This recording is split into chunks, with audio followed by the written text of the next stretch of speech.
Growing up, my home on Elm Street wasn't just a house, it was the silent witness to my entire existence, a warm, constant presence in a world that often felt transient.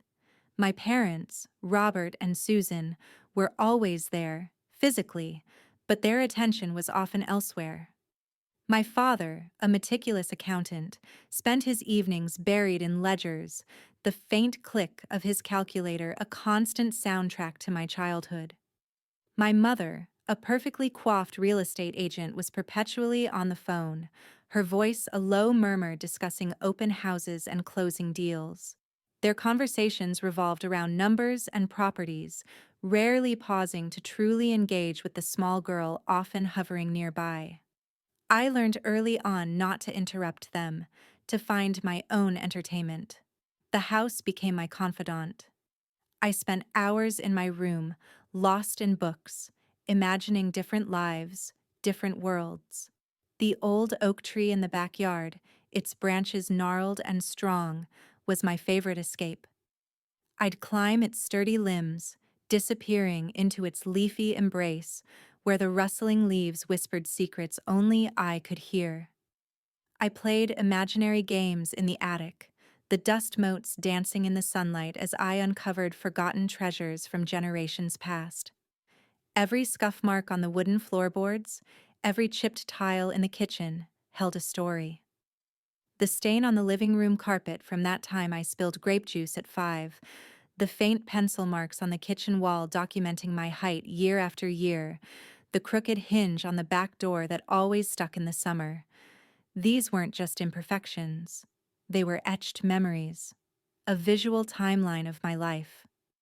My parents had a detached sort of love, one that provided for my needs without truly seeing or acknowledging my emotional landscape. Birthdays were celebrated with carefully chosen, appropriate gifts, never anything truly imaginative or deeply desired. Holidays were structured affairs, following traditions meticulously, but lacking genuine warmth. "We're giving you a good life, Emily," my mother would often say, her voice laced with an implied expectation of gratitude. And I was grateful, or at least I thought I was. I had a roof over my head, food on the table, and a good education. But there was always a quiet ache, a longing for something more profound, a connection that seemed to elude us. I remember one particular instance when I was 10. I had spent weeks working on a diorama for a school project, meticulously crafting tiny trees and animals, painting a vibrant blue river. I was so proud of it, convinced it was my best work yet. When I showed it to my parents, my father barely glanced up from his newspaper, murmuring, "Very nice, dear." My mother, after a brief critical inspection, suggested, "Perhaps the river is a little too bright, Emily. It clashes with the trees." My heart sank. All I wanted was a moment of shared enthusiasm, a genuine acknowledgement of my effort. But their responses, though not malicious, were always measured, distant. It taught me to temper my expectations, to find validation elsewhere, in my own accomplishments, in the quiet solitude of my home. As I grew older, their expectations for me became clearer, unspoken but palpable. I was to be a good student, a respectable daughter, someone who would uphold the family name without causing any undue fuss. My mother would often say, "A woman's greatest asset is her stability, Emily. Don't chase fleeting dreams." My dreams, however, were anything but fleeting. I yearned for a life filled with passion, with purpose, something beyond the predictable trajectory they envisioned for me. I wanted to travel, to create, to experience the world in all its messy, beautiful chaos. But these aspirations were carefully hidden, buried deep beneath the surface, lest they disrupt the carefully constructed facade of our family. I pursued a degree in literature, a choice that met with their lukewarm approval. "What will you do with that, Emily?" my father had asked, his voice tinged with his usual pragmatism. "It's not very practical." Practicality, it seemed, was their highest virtue. I learned to navigate their world, to nod and smile and offer vague assurances about my future plans, all while nurturing my true desires in secret. The house, in a way, was my co-conspirator. It held my journals, my sketches, my half-formed poems, the evidence of a soul yearning for expression beyond the confines of their expectations. It was the only place where I felt truly seen, truly understood, in its quiet, unassuming way. The thought of it being gone, irrevocably changed, filled me with a despair that felt more profound than any physical pain from the accident. It wasn't just a house, it was the last bastion of my true self, the only place where I had ever truly felt at home. And now, lying in this hospital bed, the chilling premonition that it was no longer mine was a betrayal far deeper than I could have ever imagined. The subtle manipulations began slowly, almost imperceptibly, like a tide steadily eroding the shore. It wasn't a sudden, jarring shift, but a gradual tightening of the invisible reins. My parents, always practical, always focused on their own financial stability, started to lean on me more and more. It began with small requests. Emily, could you house sit for us while we're away for the weekend? It would save us a fortune on pet sitters. Of course, I agreed. Their sprawling, meticulously maintained house was a burden for them to leave, and I, ever eager for a quiet space to read and write, found solace in the solitude. Then came the requests that chipped away at my nascent independence. Your father's back has been bothering him, dear. Would you mind coming over to help with the garden this Saturday? We really can't afford a landscaper right now. The garden was enormous, a manicured jungle that demanded hours of back-breaking work. I'd spend entire weekends weeding, pruning, and raking, my hands aching, my back sore, all while my parents relaxed inside, enjoying their saved fortune. I justified it to myself. They were getting older, they had worked hard, and it was my duty as their daughter. The unspoken expectation was always clear. My needs were secondary to theirs. As I graduated college, the demands intensified. I had vague plans to explore opportunities out of state, perhaps pursue a master's degree in a creative field. But those plans were quickly, subtly derailed. Emily, your grandmother isn't doing well. It would be a great comfort to us if you stayed close by. My grandmother, bless her heart, was perfectly lucid and living comfortably in a retirement community. Her not doing well was a convenient narrative.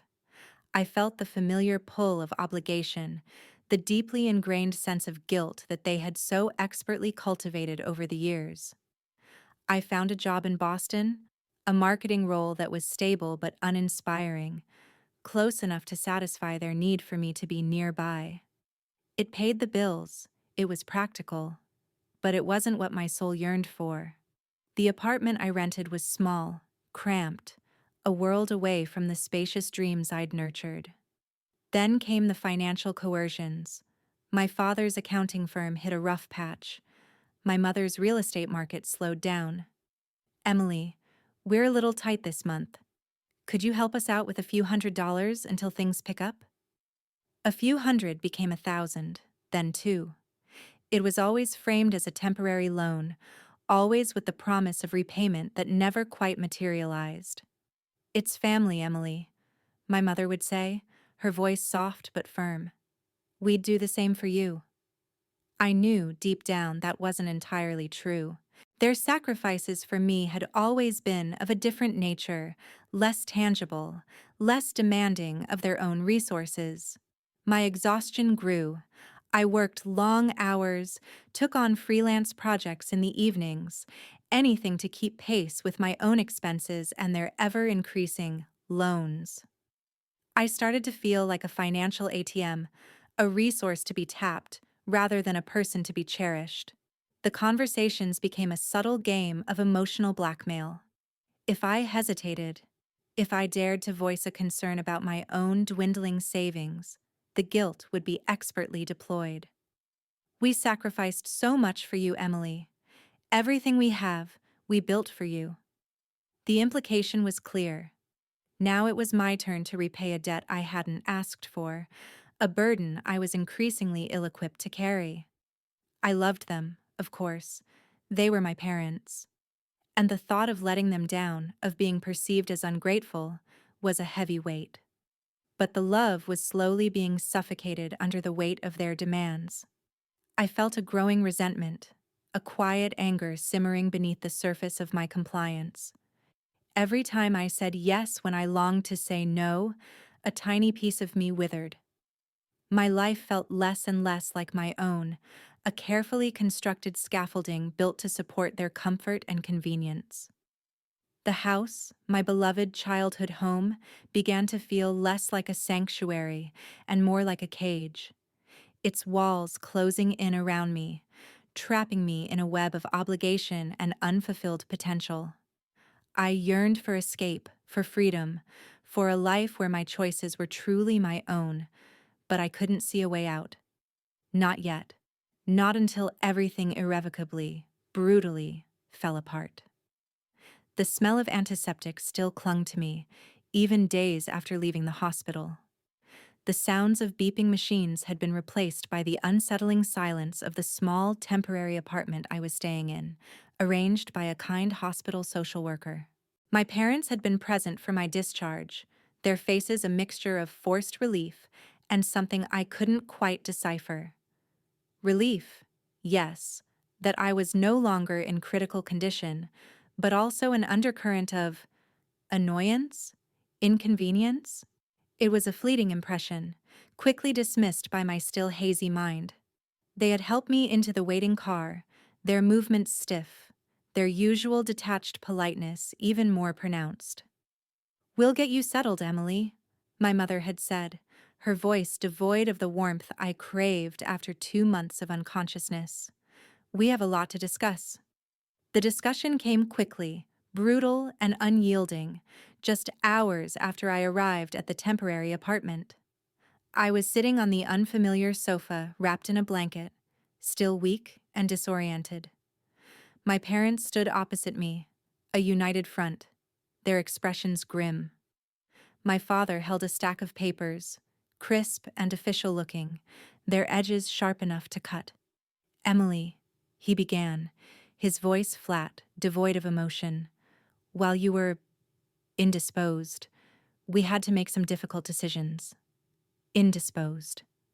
The word struck me like a physical blow, a clinical, impersonal term for the coma that had nearly claimed my life.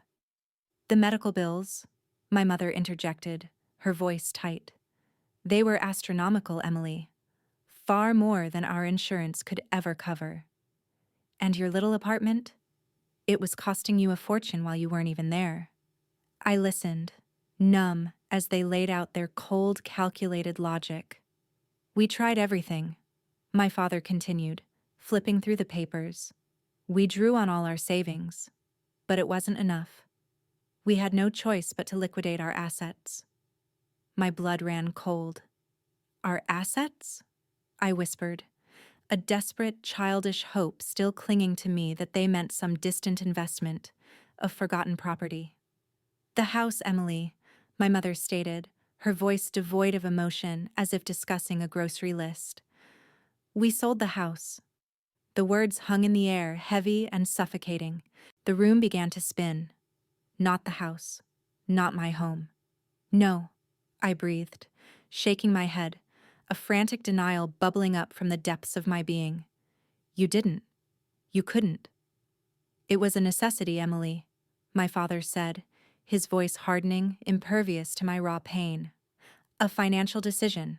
The market was good. We got a fair price. It was the only way to cover your medical expenses and stabilize our own finances." My mind reeled. My medical expenses. They were framing it as if my coma was a deliberate act of financial sabotage, a burden I had selfishly imposed upon them. My eyes darted to my mother, searching for a flicker of empathy, a trace of the maternal warmth I had always longed for.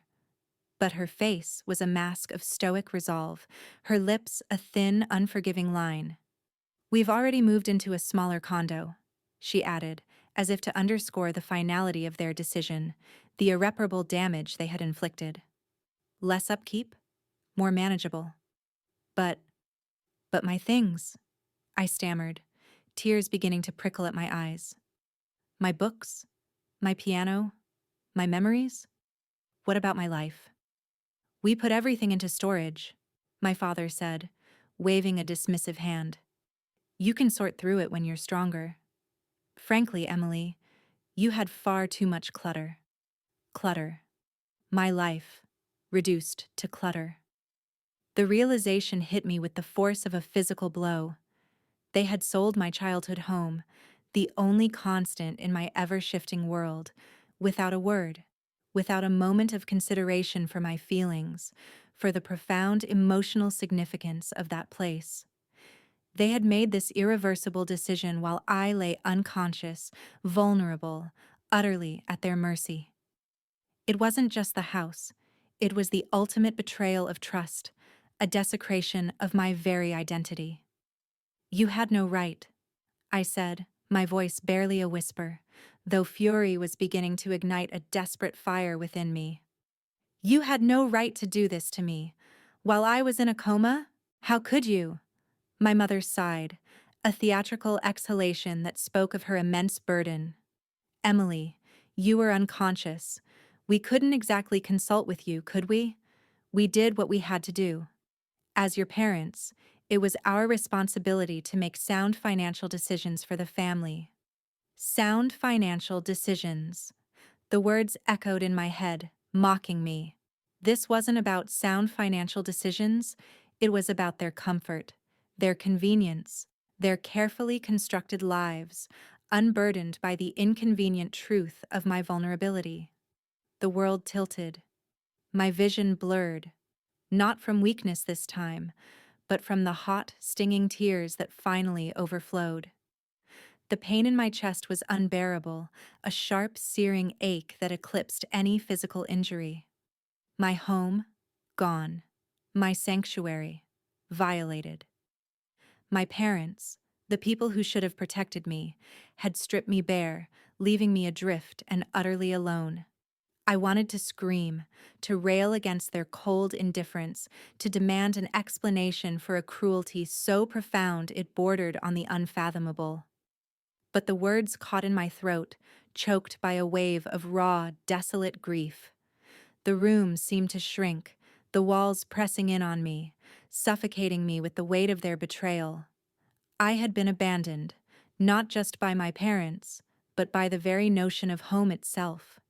And in that moment, lying crumpled on the sofa, feeling the unfamiliar fabric beneath my fingers, I understood with chilling clarity that nothing would ever be the same. The life I had known, the stability I had foolishly believed in, had been shattered into a million irreparable pieces, and the only sound I could hear was the deafening echo of their pronouncement. We sold the house. The scent of brewing coffee, rich and earthy, pulled me from the suffocating haze of my own thoughts. I opened my eyes to find Maria, the hospital social worker, sitting across from me at the small kitchen table of the temporary apartment. She had brought a thermos and 2 mugs, her presence a quiet anchor in the storm of my disorientation. Maria was a woman of calm demeanor, with warm, knowing eyes that seemed to miss nothing. She had been my lifeline since I woke up, navigating the labyrinthine bureaucracy of medical bills and temporary housing, always with a steady, compassionate hand. She hadn't offered platitudes or false cheer, just practical support and a listening ear. "Rough night?" she asked, her voice soft. I nodded, running a hand over my still-aching forehead. "Rough few months." She poured us both coffee, the steam rising in delicate tendrils. "I spoke with your parents again this morning," she said, her voice neutral, neither accusatory nor defensive. "They reiterated their reasons for selling the house. Financial necessity, they claim." I scoffed, a bitter sound. "Necessity? Or convenience? Maria took a sip of her coffee, her gaze unwavering. It sounds like you feel a profound sense of loss, Emily, not just of the house itself, but of what it represented to you, and a deep sense of betrayal. Her words, simple and direct, pierced through the layers of my shock and grief. She wasn't judging. She wasn't excusing. She was simply acknowledging the truth of my emotions. It was my home, I whispered, the words thick with unshed tears.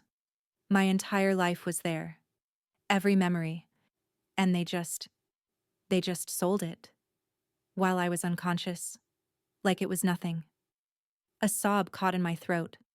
Maria reached across the table and gently placed her hand over mine.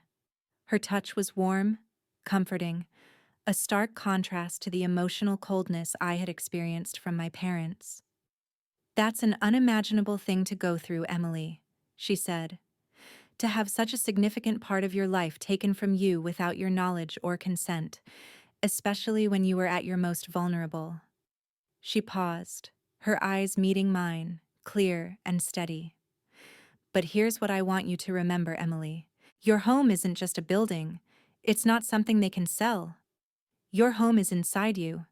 It's your spirit, your memories, your resilience. Those things belong to you, and no one can ever take them away."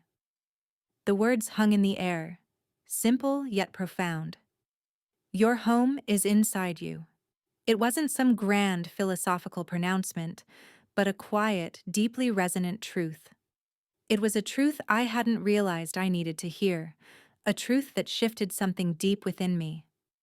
My identity had been so intertwined with that house, so reliant on its physical presence, that the thought of its absence had felt like a void.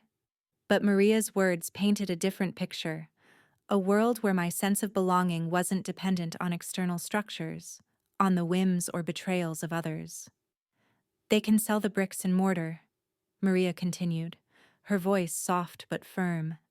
"But they can't sell the girl who grew up there. They can't sell the memories you made, the strength you forged within those walls. They can't sell your talent, your dreams, your capacity for love and joy. Those are yours, Emily, always." She smiled then, a small, genuine smile that reached her eyes. "It's going to be incredibly difficult. There will be anger, grief, and moments where you feel completely lost. But you are not lost, Emily. You are here. You are alive. And you are strong. Stronger than you know." I looked at her, truly looked at her, and saw not just a social worker, but a person who genuinely understood, who had offered a lifeline not just of practical assistance, but of profound psychological insight. Her words were a seed, tiny but powerful, planted in the barren landscape of my despair. Your home is inside you. It was an awakening, a gentle nudge from the edge of emotional collapse. It meant that even though the physical structure was gone, the essence of what had made it home, my experiences, my spirit, my very self, remained. It meant that I wasn't utterly stripped bare, that I still possessed something inviolable, something that was truly mine. The tears still fell, but now they were different. No longer tears of despair, but tears of a painful, nascent hope. A path, however faint, had just opened before me. The path to rebuilding, not just a life, but a new, stronger sense of self, a home I could carry with me wherever I went. The raw grief still clawed at me, a phantom limb ache for a home that was gone. But Maria's words, "Your home is inside you," had planted a seed. It was a fragile sprout, but it was there, and I clung to it fiercely. The first step in reclaiming control felt less like a battle and more like a quiet, resolute disentanglement. My parents' calls came, polite and perfunctory, offering vague reassurances about my recovery and reminders about their sacrifices. I began to let them go to voicemail. The first time the phone rang and I deliberately chose not to answer, a small, almost imperceptible surge of power coursed through me. It was terrifying and exhilarating. It was the first no I had ever truly allowed myself to utter in their presence, even if it was silent. My next step was to deal with the clutter, my life, packed into anonymous boxes in a storage unit. Maria helped me arrange for a small moving truck. Standing in that dim, echoing space, surrounded by the remnants of my past, the injustice of it all threatened to overwhelm me. But as I opened the boxes, each item I touched became a tangible link to my internal home, a piece of myself that they could never sell. My old journals, filled with adolescent angst and secret dreams, my worn copy of Jane Eyre, its pages soft from countless readings, the small painted wooden bird I'd made in elementary school. These weren't clutter. They were anchors. I meticulously sorted through everything, discarding what no longer served me, but carefully preserving what resonated with my true self. It was an act of reclamation, a quiet defiance against their attempt to erase my history. Finding a new place to live became a crucial part of my healing. I looked at small apartments, not wanting to overextend myself financially, but focusing on places that felt light, open, and utterly mine. I found a tiny studio, bathed in natural light, with a small balcony overlooking a tree-lined street. It had no grand pretensions, no history attached to it, just the promise of a fresh start. Buying a comfortable armchair, a sturdy desk, and a few thriving plants felt like a profound act of self-care. Each piece of furniture, each personal touch, was a deliberate brick in the foundation of my new internal home. I reconnected with old friends, people who saw me for who I was, not for my connections or my parents' approval. Rebecca, my best friend from college, listened without judgment as I poured out the story of the house, of the betrayal. She didn't offer advice, just a steady presence and unwavering support. "You're strong, Em," she'd say, her eyes filled with genuine admiration. "Stronger than you know." Her words echoed Maria's, and slowly, painstakingly, I began to believe them. My physical recovery was still ongoing, but I channeled my energy into walks, into gentle yoga, into nourishing my body with good food. I started writing again, not for any external purpose, but purely for myself. Words flowed onto the page, raw and honest, charting the landscape of my grief and my burgeoning resilience. It was a form of therapy, a way to process the trauma and reclaim my voice. The first time my parents called and I answered, it was with a newfound sense of detachment. Their voices, once so powerful in their ability to evoke guilt, now sounded distant, almost hollow. "We're just checking in, Emily," my mother said, a slight edge of irritation in her tone. "Are you settling in?" "I am," I replied, my voice steady. "And I've decided to handle my own medical bills and legal matters from now on. I'll need all the paperwork transferred to my new attorney." A shocked silence followed. "Your attorney?" My father finally sputtered. "What attorney?" "The one handling the wrongful sale of my property," I said, a quiet steel entering my voice. "And my medical records?" The line went dead. I knew it was a bluff, a calculated risk.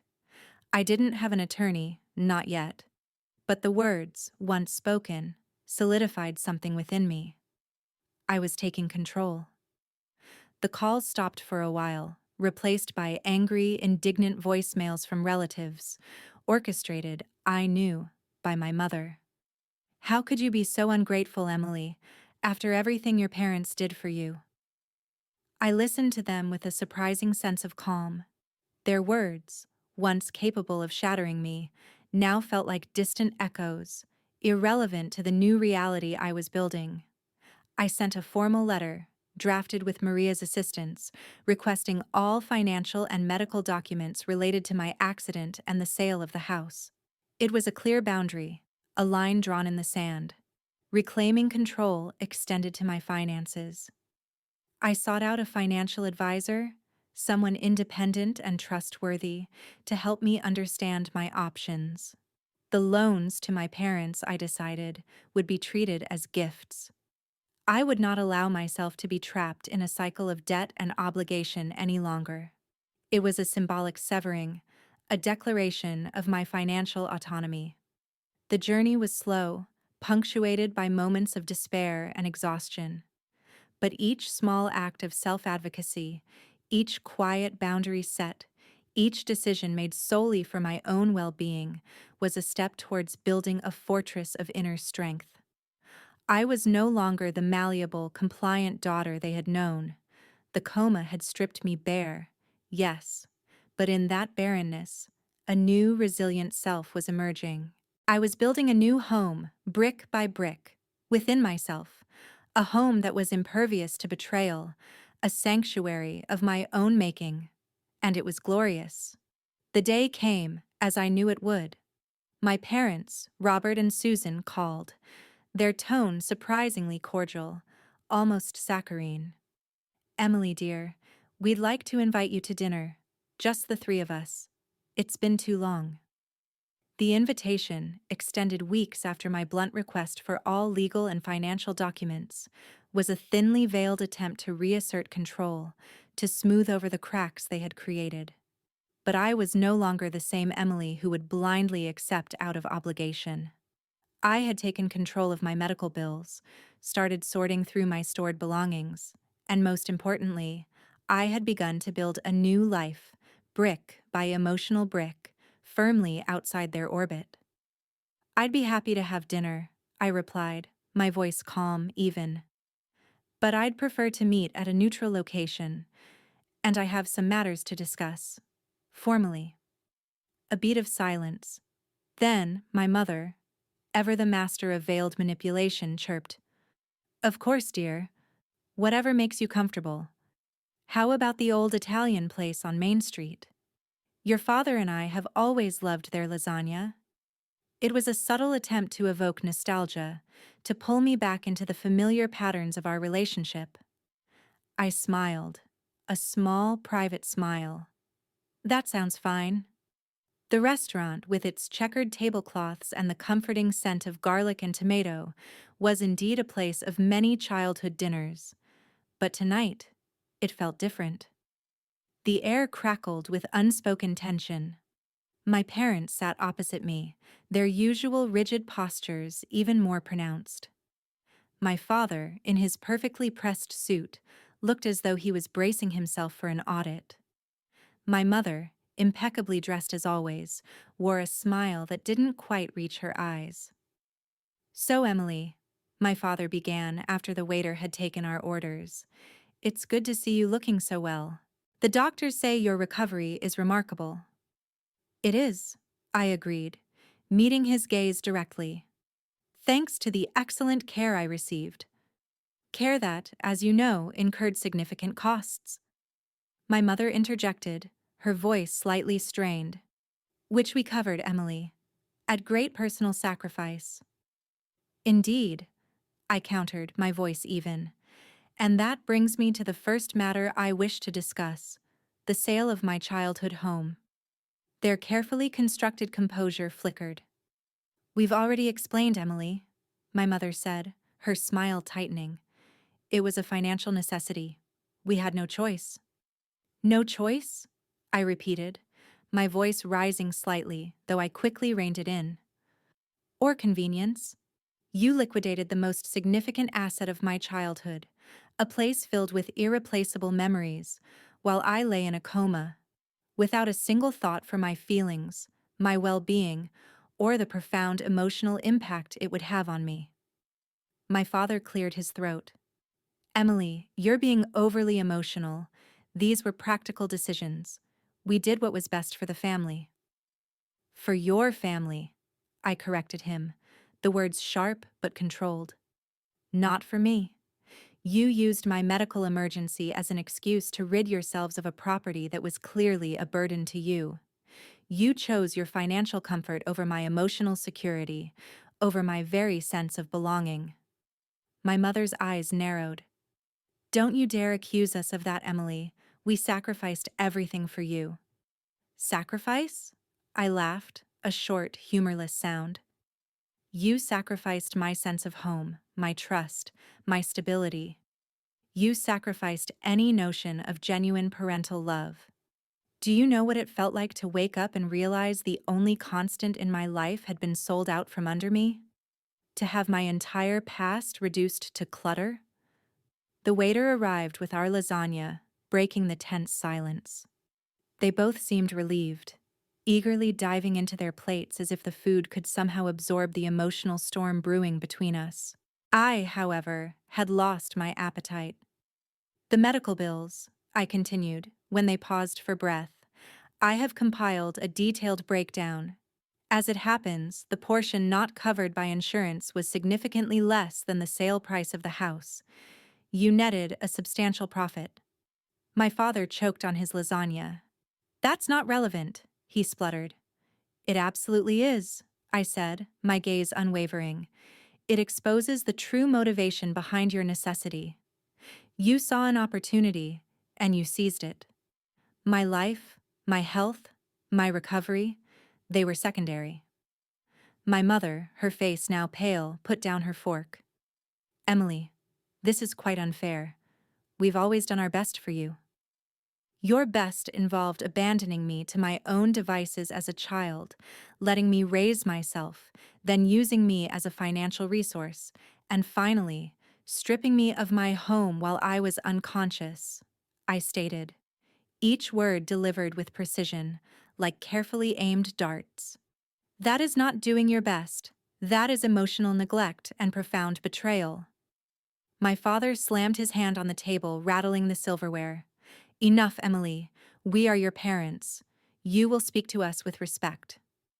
Respect? I asked, a bitter smile touching my lips. You taught me that respect is earned, not given. And you, my dear parents, have earned precisely none of it. You chose to value property over personhood, convenience over compassion. You shattered my trust, and that is a wound that may never heal. I pushed my plate away, the sight of the food sickening me. I am here tonight not to reconcile, but to lay down terms. I will be handling all my own affairs. I will not be accepting any further assistance from you, and I will be pursuing legal action to ensure fair compensation for the unjust sale of my property, as well as for the emotional distress you have caused. Their faces, once composed, now registered a mixture of shock and outrage. Legal action? My mother gasped, her voice shrill. Against your own family? Emily, you're being vindictive. No, I said, rising from the table, my voice firm and resolute. I am reclaiming my dignity. I am ensuring that no one else can ever treat me this way again. And I am defining what family truly means. It's not about blood, it's about love, respect, and trust. And you, sadly, have proven to possess none of those qualities. I looked from my father's contorted face to my mother's mask of disbelief. Enjoy your lasagna. I turned and walked out of the restaurant, leaving them speechless, their carefully constructed world shattered by the quiet, unwavering resolve of the daughter they had so carelessly betrayed. The cool night air felt like a balm on my skin, a breath of pure, unadulterated freedom. The small studio apartment, once a temporary haven, now felt like a foundation. After the confrontation at the restaurant, the silence from my parents was deafening. No more calls, no more veiled attempts at reconciliation. The threats of legal action had apparently, finally, deterred them. It was a silence I embraced, a quiet space to breathe and rebuild. My first priority was to truly make the apartment my own.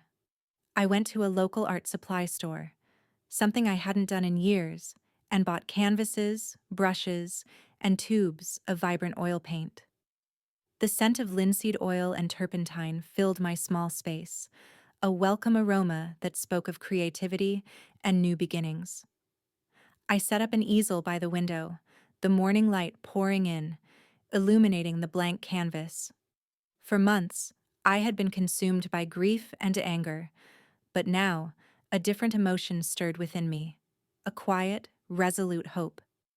I began to paint, not grand landscapes or complex portraits, but simple images that spoke of solace and renewal. A lone tree, its branches reaching towards the sky, its roots firmly grounded. A calm, shimmering lake reflecting the dawn. A single vibrant flower blooming defiantly in a field of green. Each brushstroke was a meditation, a release of the pain, a conscious act of creation. My first completed painting was of a small, cozy house, with smoke curling from its chimney and a warm light glowing in the windows. It wasn't my childhood home, it was the home in my heart, the one Maria had told me no one could take away. I hung it above my bed, a constant reminder that I carried my sanctuary within me. I also began to cook again, not just out of necessity, but for the sheer joy of it. The tiny kitchen became a bustling hub of aromas and flavors. I experimented with new recipes, savoring the process of chopping vegetables, stirring sauces, and transforming simple ingredients into something nourishing and delicious.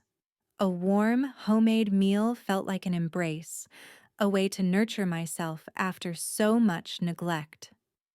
The first time I sat down at my small kitchen table, a plate of perfectly roasted vegetables and grilled chicken before me, I felt a deep sense of peace.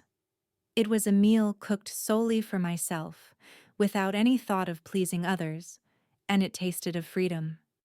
My therapy sessions with Dr. Samantha Taylor continued, her quiet guidance invaluable in navigating the emotional landscape of trauma and betrayal.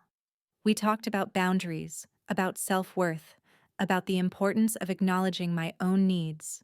She helped me understand that my parents' actions were a reflection of their own limitations, not a judgment on my worth. You are worthy of love, respect, and a home that nurtures you, Emily, she'd say, her voice gentle but firm. And you are capable of creating that for yourself. I reconnected with Miss Abigail, my old piano teacher, who had been a source of quiet encouragement throughout my childhood.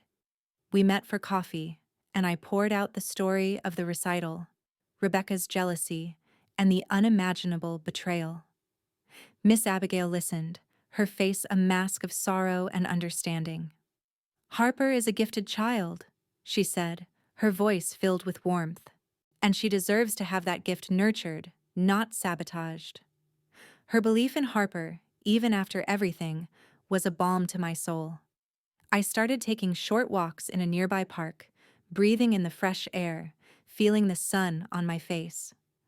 The simple act of being outdoors, of noticing the changing seasons, brought a surprising sense of calm. I began to practice meditation, just a few minutes each morning, focusing on my breath, grounding myself in the present moment. It helped quiet the incessant chatter in my mind, the lingering echoes of past pain and fear. One afternoon, while browsing a small bookstore, I stumbled upon a book about community gardens. The idea sparked something within me. A place where people came together, nurtured growth, and shared the fruits of their labor. It felt like a metaphor for the life I was trying to build. I found a local community garden project and volunteered, digging in the earth, feeling the soil beneath my fingers, tending to the small, hopeful sprouts. It was profoundly therapeutic. It was about creating life, about nurturing something beautiful from the ground up, not unlike the process of rebuilding my own life. The legal process, initiated by my now very real and very determined attorney, moved forward with surprising speed. The evidence of my parents' actions, combined with my detailed documentation of their financial transactions, left little room for doubt. The settlement, when it came, wasn't about revenge. It was about justice.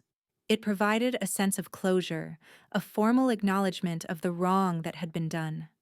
The money, substantial as it was, felt less like a windfall and more like a tool, a means to solidify the independence I had fought so hard to reclaim. I bought a small house, not a mansion, but a charming, modest home with a spacious backyard and plenty of natural light. It wasn't the house on Elm Street, but it was my house. I chose every detail, from the paint colors to the fixtures, infusing it with a sense of purpose and peace. The living room, bright and airy, held a new, comfortable armchair. The kitchen, functional and inviting, was filled with the promise of countless homemade meals. And in the spare bedroom, I set up a small studio, with my easel by the window, ready for new creations. My parents eventually sent a terse, impersonal letter, reiterating their disappointment in my unilateral actions and wishing me well. There was no apology, no acknowledgement of their wrongdoing, just a carefully worded severing of ties. And for the first time, it didn't hurt. Their opinions no longer held power over me. I had found my own sense of validation, my own internal compass. One evening, I sat on my new porch, watching the sunset paint the sky in hues of orange and pink. The air was cool, a gentle breeze rustling the leaves in the trees. I held a warm mug of tea in my hands, a simple comfort. Peace. A long-lost friend had returned. It wasn't the frantic, fleeting happiness I had once sought, but a deep, abiding sense of contentment. I had faced the ultimate betrayal, lost everything I thought defined me, and emerged stronger, more resilient, and more authentically myself. The scars remained, faint but visible, a reminder of the journey. But they no longer defined me. I was Emily, 25 years old, and I was finally home. Not in a building, but within myself, in the quiet strength of my spirit, in the vibrant colors of my own making.